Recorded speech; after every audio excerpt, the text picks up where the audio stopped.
Hey guys, it's Steve here from The Checkpoint, and I am privileged today to introduce Daniel Dolwy of Solarfall Games, who's going to be talking about his team's recently funded game on Kickstarter, Umbra. Daniel, thank you so much for joining me. This is great.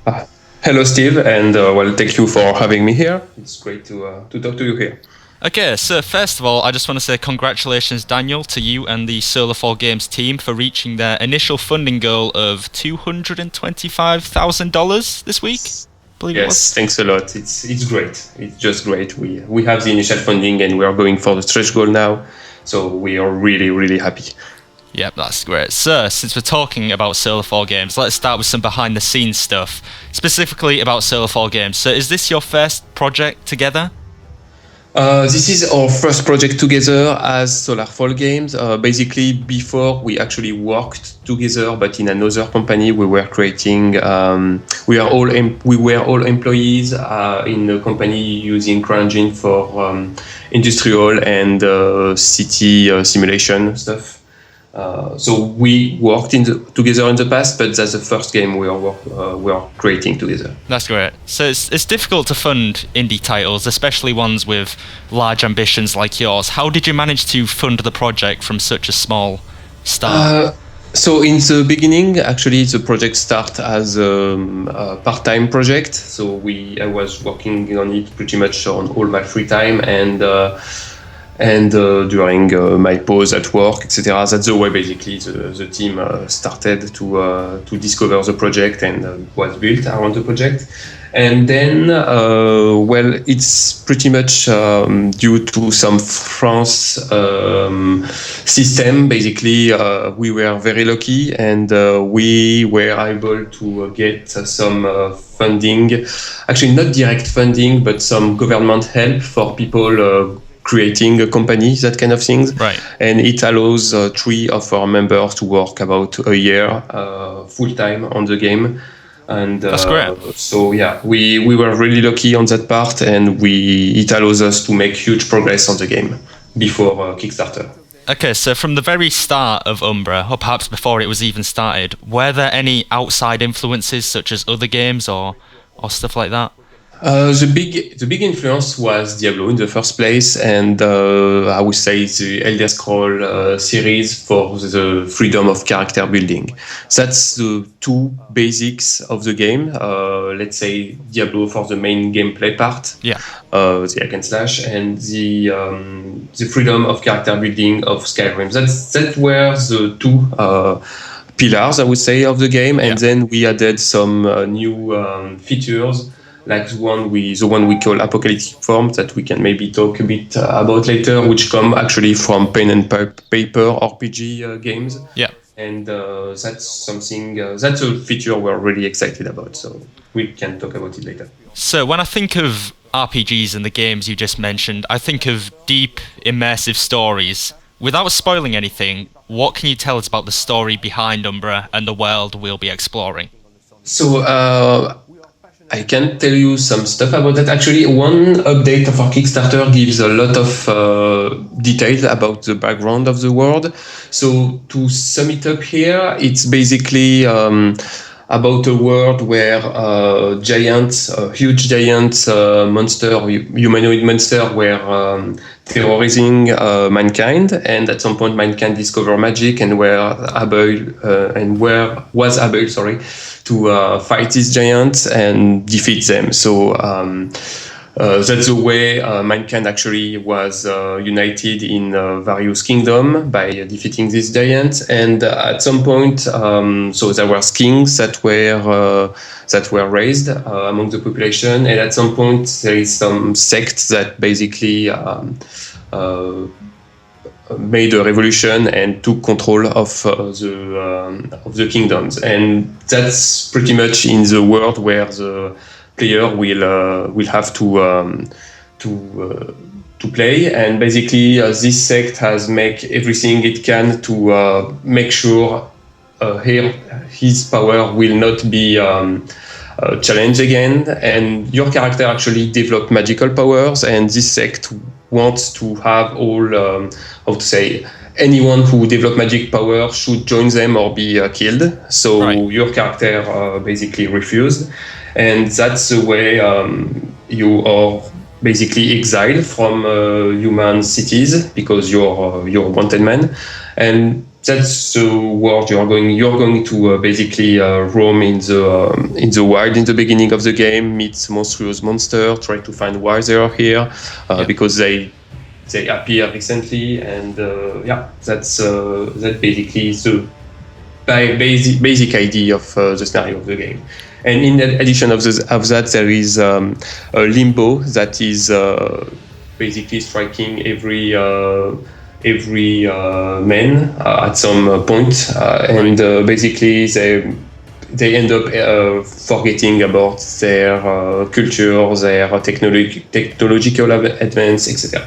So there is quite a lot of things, but it's up to the player to discover them in the game. Right, and do you get rewards for discovering the world? Yes.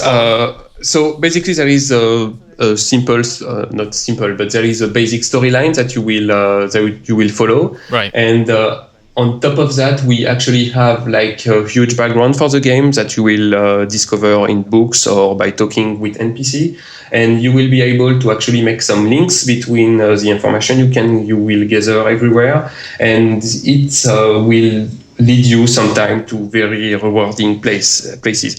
And these places will not be shown, for example, on your minimap. You will really have to find in some kind of cryptic way to discover this area. And some cryptic manipulation, like going in that place, dropping something on the ground, that kind of stuff. And we are also thinking about a way to randomize some part of this system to make sure that you won't simply have to go on YouTube and see, okay, I need to do this and this and this. You will actually need to understand what you are supposed to do it then. Sorry. Yeah. So the game itself is beautiful. The graphics easily rivals some of the AAA titles out there, and that's really impressive for such a new studio. How did you achieve such gorgeous visuals, and was the art style you're using right now always the one you were going to use, or were you going to experiment with different art styles? Really good question. So on the first part, well, we have a lot of experience with the CryEngine, so we are pretty good at creating good-looking scene. We also have someone coming from the cinema, so he knows some tricks to use with the lighting effects, effects, to make sure the scene looks great, etc. So we are pretty good on that part, and then your question was about the art styles. Yeah, sorry. So far we mostly show few interiors and a lot of exteriors. We are going to experiment some more special scene with indoors places, like some let's say mid steampunk stuff with the game. Basically, the mankind is supposed to have like technological advance. So we are going to show some of these technological advance. We already have some work done on it, and we will reveal them, I think, in the following months, basically. Cool. All right. So one of the main features of this game is apocalyptic form. How do you achieve apocalyptic form, and what abilities does it give your character? So apocalyptic form are about shapeshifting into what we call an avatar of destruction, basically. You can do it regularly, so there is a quite long cooldown between each time you can turn into apocalyptic form, and you remain in apocalyptic form for about a bit less than 1 minute. So the thing is, it's like ultimate power that every character has, and you will unlock powers to create your apocalyptic form by playing the normal game. So basically, if you use a lot of fire skills, then at some point you will unlock fire-related power for your apocalyptic form. And every of these power, or we can see them like mutations. So basically, if you use a lot of fire skill, you will end up unlocking the ability to turn your skin into fire, and at some point it will not only change your look when you turn into apocalyptic form, but it will also give you a lot of new powers. It can give you new skills on your skill bar. For example, for the fire skill, it will be about regaining health from any fire source. It can be yours, it can be the enemies, and also leaving a small trail of fire on your path that will burn every enemy who walks on it. And the idea of apocalyptic form is actually to give you a huge burst of powers to face big threats. So, in the game of Umbra, in the gameplay, you will have like a classical system with normal difficulty in some way, hack and slash. So you will meet some trash mob, you will meet some much difficult enemies to kill, and at some point we will also bring even bigger enemies, even bigger threats, and it's the time when you will need to use your apocalyptic form. You have to time it for the right time, because if you lack the apocalyptic form when you need it, it may kill you in the end. So you have to use it wisely. Yes. That's what he's saying. So I noticed that the game involves both spellcasting and traditional hack and slash gameplay with a sword and shield. Can the player choose which style they want to play as? Could I stick to using a sword?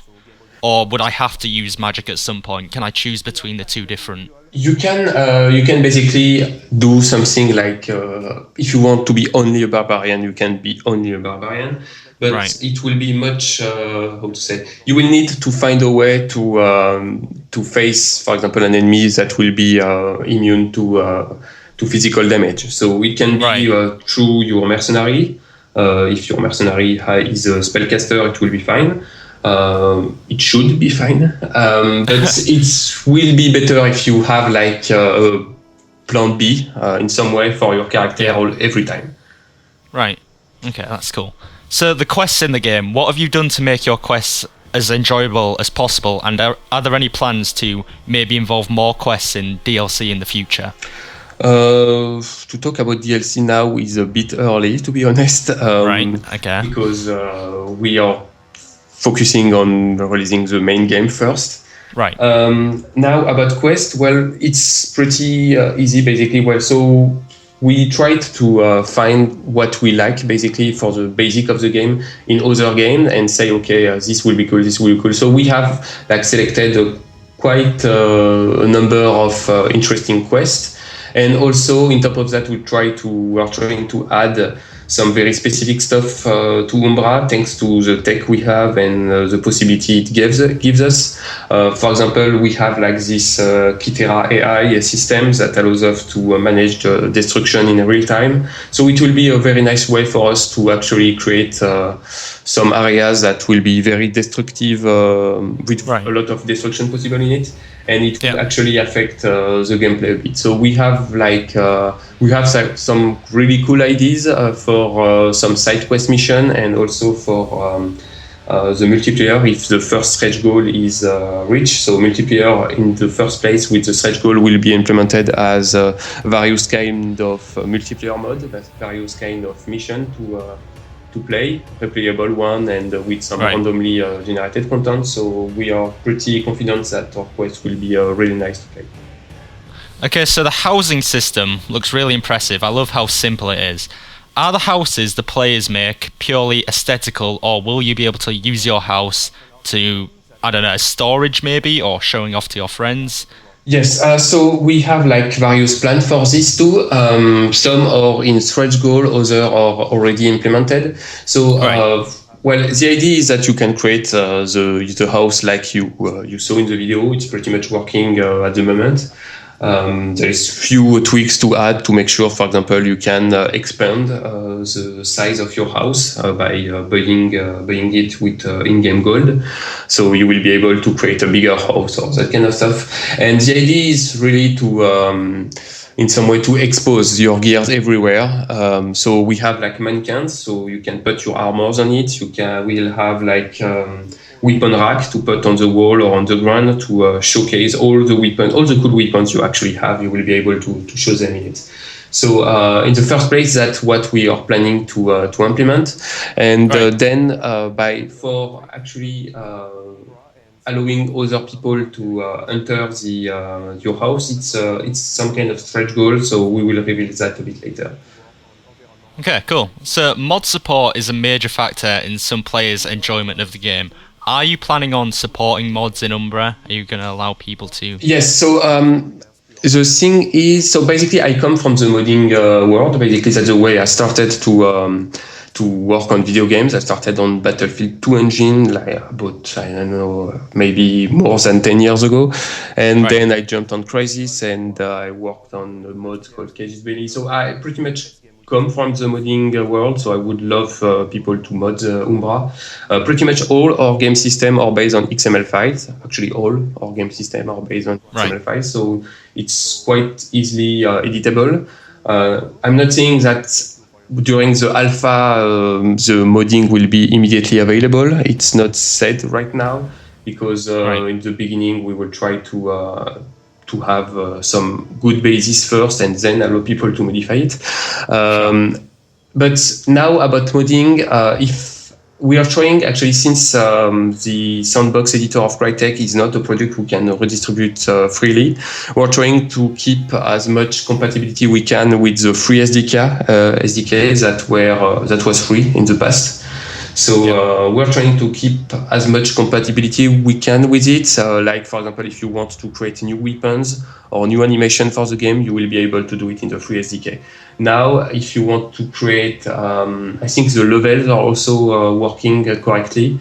Now, if you want to be 100% sure for example, if you want to create a complete total conversion, it will be maybe better to get your hands on the CryEngine with the subscription model. This is something we don't control. We just I can just say we are really compatible with mods.